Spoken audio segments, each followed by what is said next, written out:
তারপরে চলে এলাম উদয়গিরি আর খণ্ডগিরি। এখানে এসে মা হনুমানকে বাদাম বেচছে, আমিও দিয়েছিলাম, কারণ আমার ফটো তুলে দেওয়ার লোক হয়নি। যখন আমি ফটো তুলবো ভাবি, তখন ওর বাবা হয়তো মেয়েকে নিয়ে এগিয়ে যাচ্ছে, ভাই হয়তো চলে গেছে, আবার রিটার্ন করবে, তার জন্য আমার ফটোটা খুবই কম আছে, ওদের ফটোটাই বেশি, কারণ ক্যামেরাম্যানটা আমিই ছিলাম।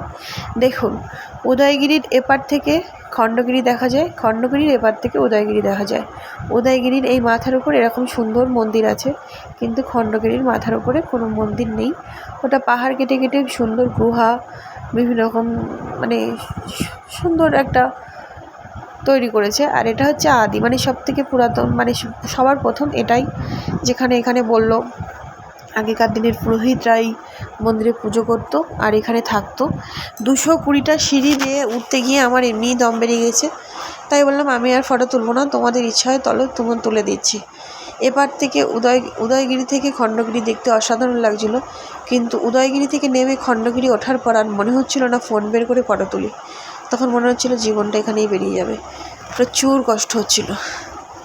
তাই না পেরে যতটুকু ফটো উঠেছে, যতটুকু যা হয়েছে, একটু নিশ্চিন্ত, এইটুকু নিয়েই এবার বাড়ি ফেরা যাক। তার মধ্যে এই পরিবেশটা এত সুন্দর লাগলো, পাহাড়ের পর্বতে মানে উঁচু বসে, আর ওই নিচের দৃশ্যটা এত সুন্দর লাগে, সেটা আর বলার মতো না। দেখতেই পাচ্ছেন আমরা কত উঁচুয়ে, কত লোক আর কত নিচে, কত বয়স্ক মানুষ এই 229টা সিঁড়ি বেয়ে উপরে উঠছে।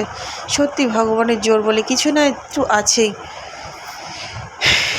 দৃশ্যটা এখন দেখলে আরও বেশি মানে ভালো লাগছে, কিন্তু তখন প্রচণ্ড কষ্ট হচ্ছিল। তখন ভালো করে কিছু দেখবো আর একটু ভক্তি করে ইচ্ছা হচ্ছিল না, কারণ এত কষ্ট হচ্ছিল। দেখতে পাচ্ছেন এই গুহাগুলোয় আগে নাকি পুরোহিতরা থাকতো। দেখতে পাচ্ছেন এই উদয়গিরির এই যে রাস্তা, 220টা না সিঁড়ি, এখানে প্রচুর হনুমান বসে আছে, যাদের জন্য আমি বাদাম, তারপর এক ধরনের পাতা বিক্রি হচ্ছিলো, সেগুলো সবই কিনেছি, ওদেরকে দিলাম। এটাই।